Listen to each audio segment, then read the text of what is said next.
Hey y'all, it's Tuesday. This is Kate at Kate's Garden Chicken and Cat Rambles. Here with Laddie. I'm just coming to get the afternoon egg. I wasn't gonna make a video today, but I thought I might as well while I'm out here. I'm gonna put the camera so it photographs their loveliness. My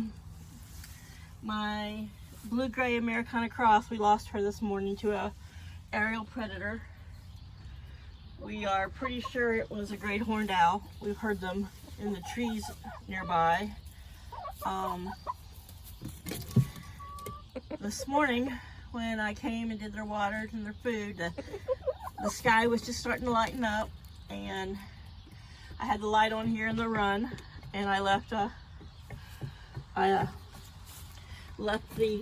run chain link door open, and there's a light out there, and I refilled to have their outside water right there. Please don't interrupt me, Missy. Well, yes, there's an egg in my pocket, but you don't get it. I swear, she's just so demanding. Anyway, I'd noticed the past couple mornings Bronwyn had been more adventurous of going out when it was kind of dark out there, but typically they didn't. They would just stay right here in the door or just outside the door in the light. But this morning she, I guess, wandered out.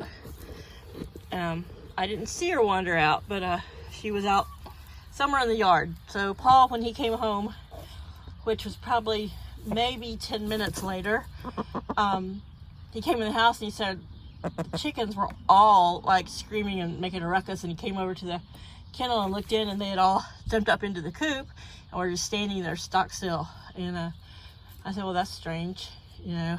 Laddie crows in the morning and it's too early for an egg song, so I came right out, and I mean, it was still a little gray out, and I looked in here in the coop and I petted them all and realized I was missing one.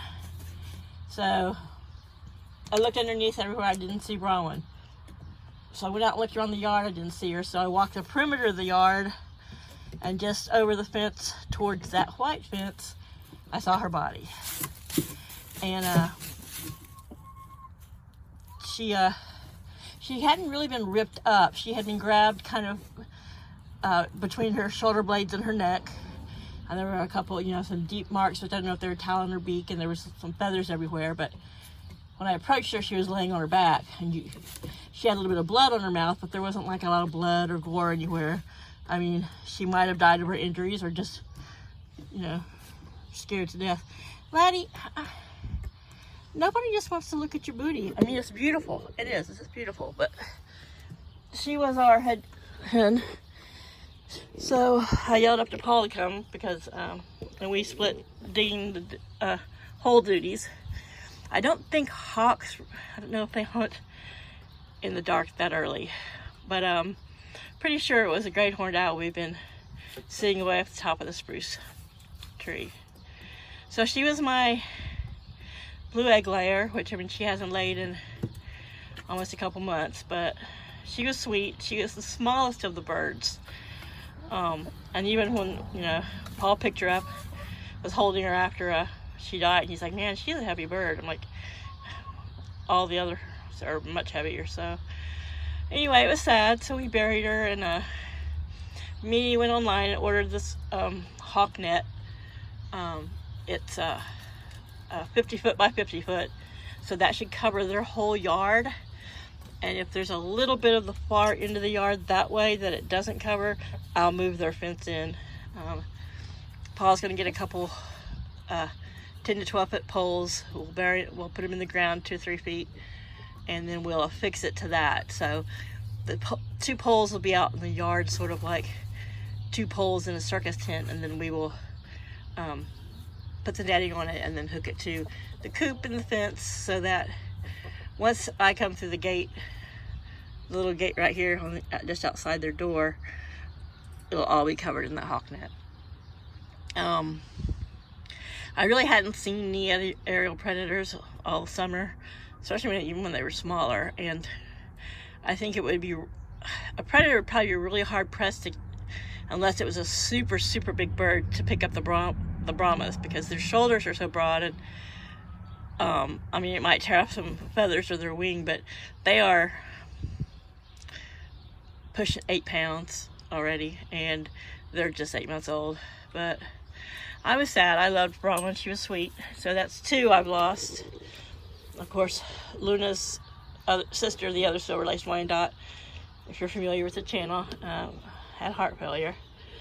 So I've got cream leg bar chicks in the house, which I think they're going to end up having a section of the yard for themselves at a separate coop, because they're going to be so much smaller of a bird. Laddie-roo is a big rooster, and I might just want to keep them all so that they're always just covered by the cream leg bar male. But there's a lady in Maryland who does a Rhode Island Red Jersey Giant cross. So they're not as big as Jersey Giants. They're a little bit smaller than a normal Jersey Giant, and they're, you know, high egg producer. So, and she's got them at probably a good deal, and they'll be 17 weeks old at the end of February. So I like the idea of them being, you know, within just, you know, a couple of 3 weeks from laying. And they'll be a big enough bird that Laddie won't overpower them. He's not super overly aggressive, but he is a big rooster. I mean, the Brahmas are the same size. There he goes. He and the Brahmas are the same size right now, and he hasn't reached full maturity. I mean, he barely has his even spurs out. So I don't know if his body will get bigger, but because I have been retraining him not to be aggressive, which is working. He's getting less and less aggressive to me, unless I'm wearing the red Crocs, and then he hates the red Crocs. But he is a heavy bird, so I wanted, you know, he needs a few more mates, or the 3 he's got now will be just wore out, and I don't want him to over pester them. Okay, I'll get out. Gosh, I'm not harming anybody. But anyhow, so I like the idea that I can get some, you know, pullets close to laying age, and they'll be a big bodied bird, so that his big giant booty won't crush them or hurt them. Do you have to come in this enclosed space and holler? Yeah? Come on. Everybody's cluttered around the door, which I don't believe there's that predator out here, but chickens are smart, and they remember, and I think they're probably, as it's getting darker, clustering around here. And he's setting off his alarm. This is about the time in the late afternoon that you start hearing geese fly over, and gonna take care of your... And I'm sure he was probably in there having breakfast when it happened. You know, it was just one of those things. But so I'm gonna get 4 of those.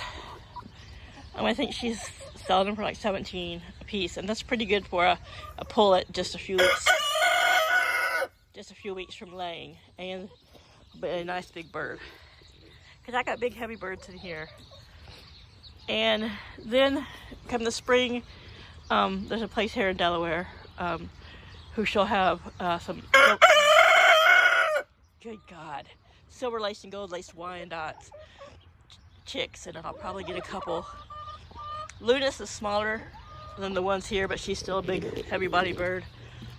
But that way she'll have somebody, you know, of her own breed to hang out with. And if there's any conflict between her and the Rhode Island Red Jersey Giants, then I'll put her in with the cream leg bars, because she's pretty much a gentle soul. Okay, I'm leaving. He's like, get out of here. I'm on high alert.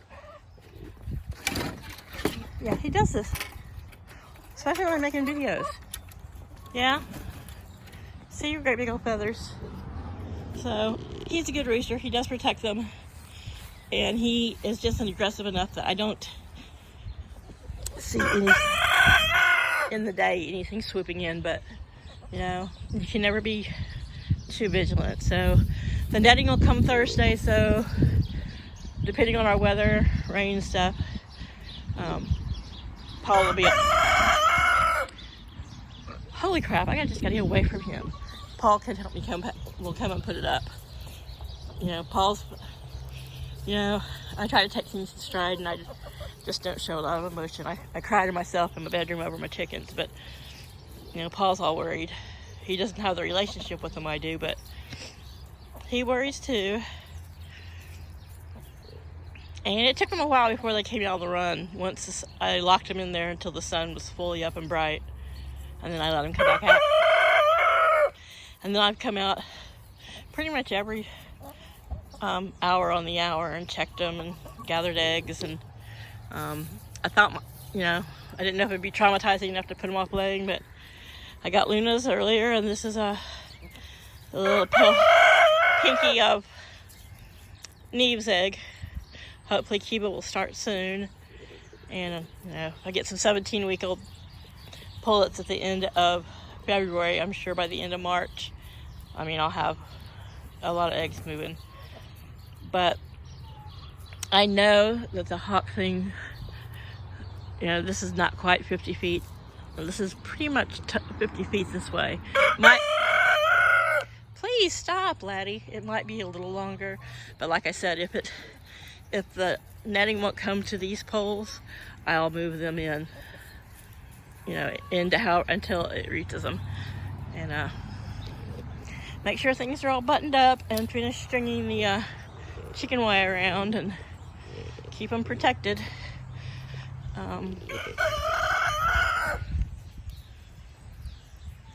I don't know. He's just a mess. You're a mess, mister. There's nobody out here. Nobody threatening you. I'm not a threat. You tell him, though. Tell him to stay away from your girls. So, that's sad to lose one.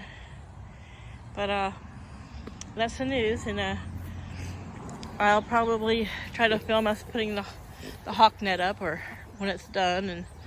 And, if we don't get any kind of cold, wintry weather within the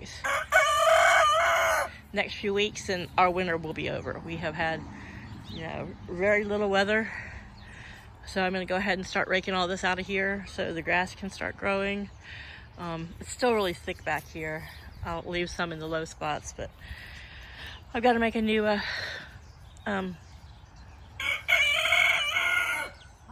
really? I need to make a new compost bin, and just got some things I need to get done, but right now it's just been so windy and cold, but sunny. Anyhow, if you're getting snow, I'm jealous. I hope everybody's taking care and staying warm, and rest in peace to Miss Bronwyn, and I'll keep taking care of my little birdies. So I'll talk to you guys later. Have a great evening. Bye.